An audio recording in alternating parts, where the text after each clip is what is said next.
Welcome into the Bleed Orange and Blue podcast, Illini Fan podcast. Here recapping the Illini's 20-point win over Indiana, 71-51, with Kylan Boswell's return in this one. His presence being shown on the floor with his energy, effort, and tenacity. Our defense showing up in this one as well, probably behind the leadership of Kylan being back on the floor and giving his presence. Big time game from David Mirks with 25.7 boards, 3 assists in this one, looking so much better after a nice little rest after a couple overtime losses we faced. Let's go ahead and talk about it in this next one.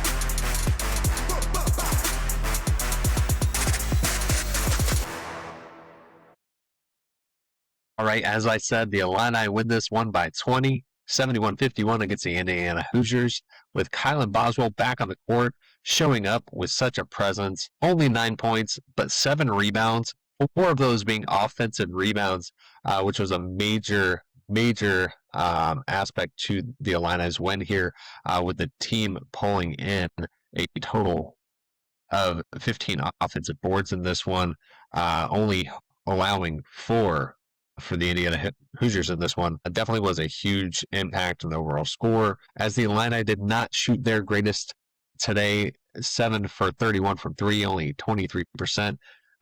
Big man Mirks, who was the player of the game, only being the Illini's only player to hit multiple threes in this one, as everyone else either went 0 for or only hit 1. So Illini did not shoot great today outside the arc, but shot 76% with inside the arc from 2-point range.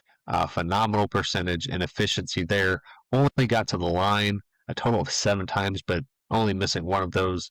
So sticking with a solid percentage in this game. Let's get into it. Kylan Boswell back. As I said, 9 points, 7 rebounds in this one, but you just felt his presence. Definitely you saw his energy on the defensive end. Honestly, cover up a couple potential mistakes in this one, covering Lamar Wilkerson when the defense kind of lost him a few different times, and being in there in the nick of time before Indiana could take advantage and make an easy pass and score for their leading scorer in this one, who led with 21. Illinois did a great job in the second half on Wilkerson. He had a few buckets to begin, but really shut him down in the back half of that second half of the game. Really shut down Indiana on the offensive side. They really didn't have any answers.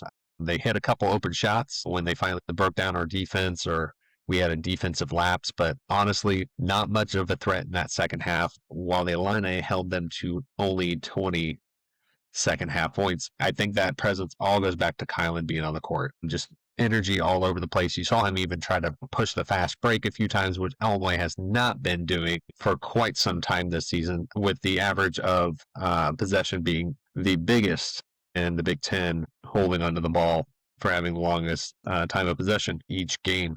So what does that look like for Illinois? It looks like we had some defense, we had some mojo.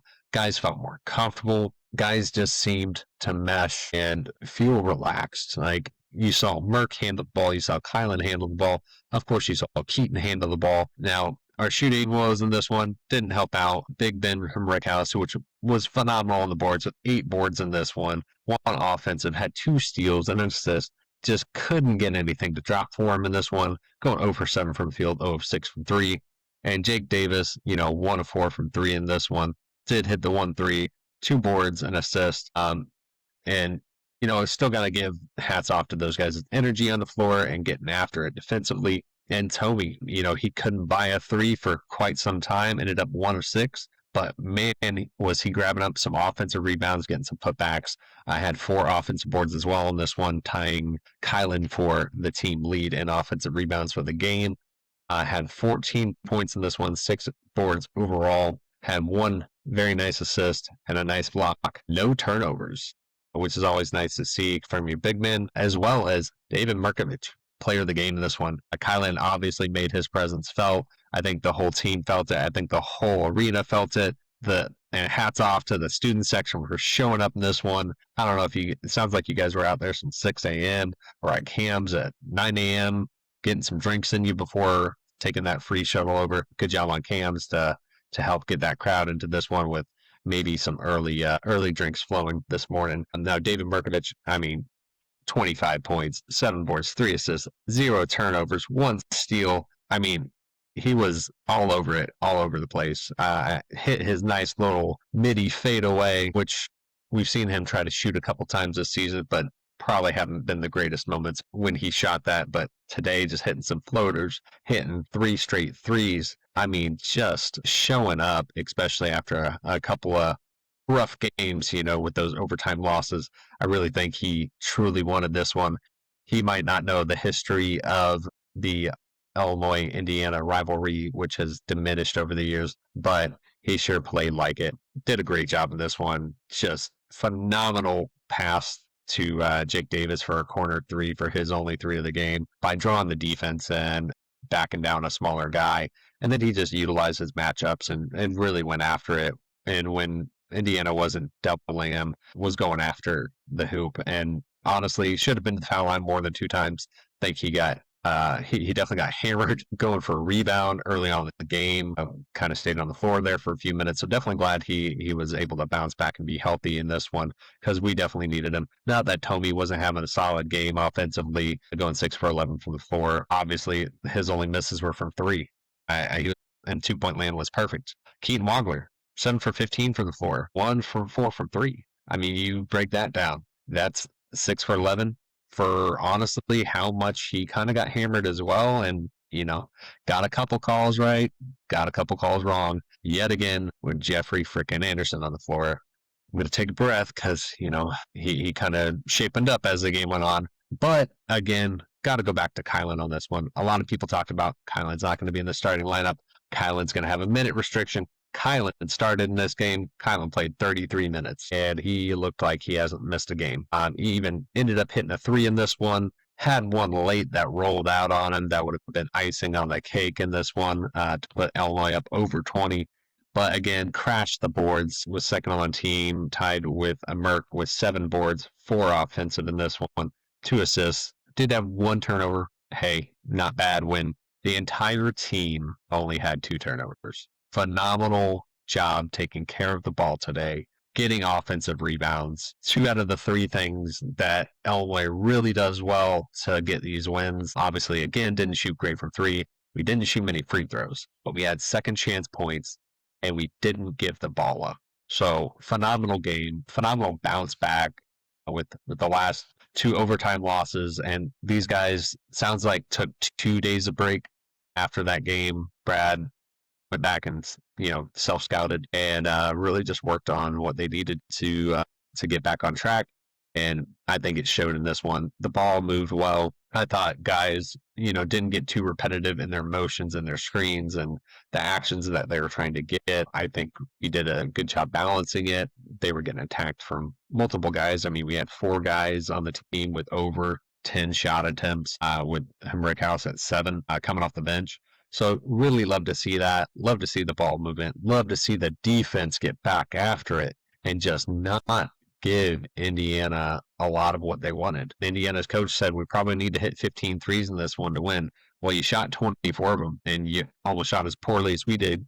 As Indiana was held to only 6 made threes out of 24 attempts. Went to the foul line 6 times. 4 of those, in my opinion, were terrible calls. They were the tickiest, tackiest of any fouls you've seen in this game. I mean, Keaton's over there getting bodied up and getting knocked on the floor, going up with it. But Wilkinson goes up, the ball gets slapped, and they call an and one or call a foul. I mean, just really crappy calls there by the refs on those 2 possessions. Wilkinson got some freebies and got to the line.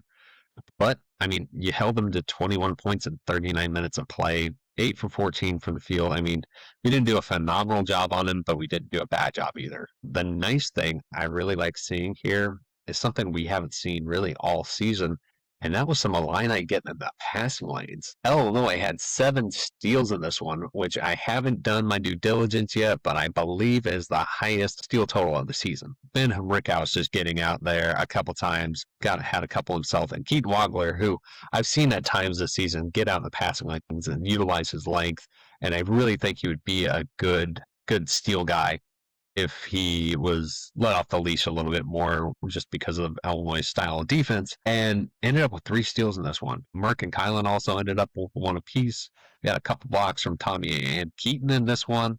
Keaton, just a nice closeout, getting a fingertip on a 3-point attempt, which led Illinois to grabbing the ball and getting down in transition. But again, phenomenal job by our guys showing up, showing energy, getting back at it on defense, getting back at it on the boards. Again, didn't shoot great from 3, but it didn't matter in this one as we still won by 20. Just so happy to see this type of bounce back, this mentality. Great to see Kylan bounce back the way he did. Good to see him hit a 3 in this one, so that didn't become a storyline of, oh, now he's got this thing on his hand, he can't shoot.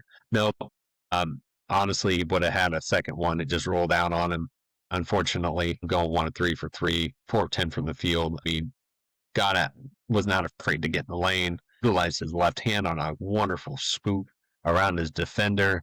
Just really great to see him back on the floor. Nice little story we got in this one as well, as Illinois was preparing to play defense on Wilkinson, and we didn't have a scout team guy like AJ Red or Ty Rogers, or anybody like that trying to act like Wilkinson. We had Terrence Shannon Jr. in the building showing up, being that scout team player in practice. And I can only imagine how those guys were feeling going up against Terrence Shannon Jr., as we all know and love. Him coming back from an injury right now with the Timberwolves, and he just dropped 36 the other night in G League. I mean, just tears it up anytime he plays in the G League. Really doesn't belong there at all. Be like, just honestly, like giving him free reign. But love that he was willing to do that. Love that Brad got him to do it.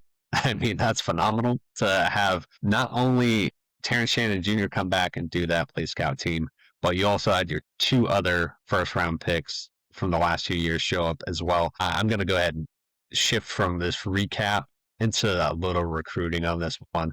Loved how Illinois went after these recruits that they had in the building. We had some commitments in the building. We also had 2 major sought-after recruits, in my opinion, for the Illini in this one, and couldn't love more about what Illinois did to position themselves well with these recruits and their commits to keep those guys in. We had, I believe, 5 recruit/commits here today. And the best thing is we had 3 first-round picks in the building as well. Unfortunately, for whatever reason, Io wasn't in the building. Would love to see him there as well. But we had Terrence Shannon Jr., we had Will Riley, we had KJ. And especially with how Will and KJ have been showing up and playing in the NBA lately, what a great recruiting pitch, especially to some big name opportunities that we had in the building that are also in-state guys. First off, having Quentin Kitt in the building, who's a commit to us. I think that was a great touch. Like, bring the guys in that are going to be playing with these guys that are already committed. Having him with Jackson Davis in the building. Jackson Davis, so a 4-star out of Gurney. Hey, guess what? We had another great guy that was a 4-star out of Gurney named Brandon Paul, who dropped 43 against Ohio State. I remember that game, and is one of probably the best scorers Illinois had. Ended up, playing a bit in the NBA for the Spurs as well. So nice little history there. But not only that, we also had another great guy here, and I apologize, I'm forgetting his name, so I'm pulling him up here real quick. But again, I thought positioning those guys was such a great idea, especially Mason Martin, I believe, was also in the building, who was a Illini commit. His teammate was also in the building. That's Cole Kelly, and I think that kid's going to be great. He's out of the class of 2028.